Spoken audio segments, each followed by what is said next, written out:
friends, Renee here. I wanted to try a little bit different of a video this morning, a little different spot in the living room perhaps, but I'm also recording on my phone because I am in the middle of moving and literally the couch that I'm sitting on will not be here tomorrow.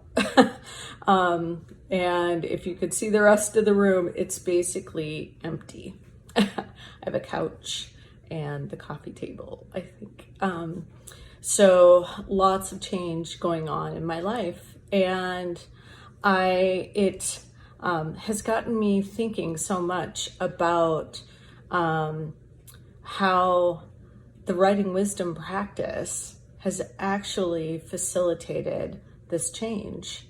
And, when I found it and began writing and began really recognizing that I was not always connected with my own truth, it becomes, at least for me, I think it becomes easy if I'm not paying attention to, you get caught up in the truth of others, and of course in relationship and in family dynamics, there's always some degree of compromising and things like that occur because everybody needs to live together nicely in the same sandbox. But if you don't pay attention to how much you compromise your own truths, you can suddenly find yourself living in someone else's life to the extreme, or just feeling like you've disconnected from the things that you wanted.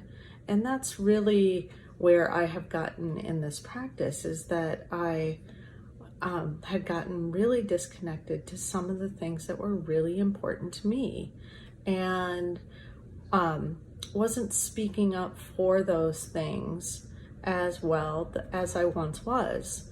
And the writing practice, really getting real with myself, put me back in touch with some of those things that are so important to me.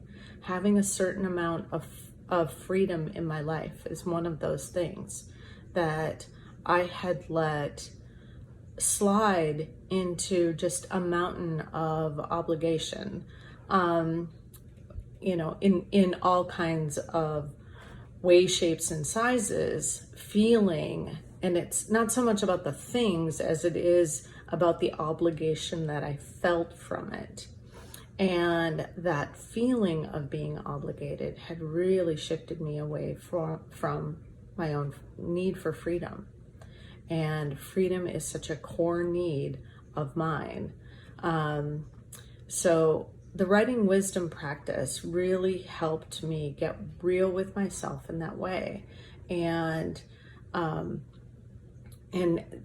doing that practice regularly helps you stay connected to that inner knowing, to your inner truth. If I would have done the practice once or twice and then not come back to it, I don't believe at all that I would be making the changes to shift my life back to the things that I need, that really support my dreams. So, it's been a real journey. It's been a huge journey.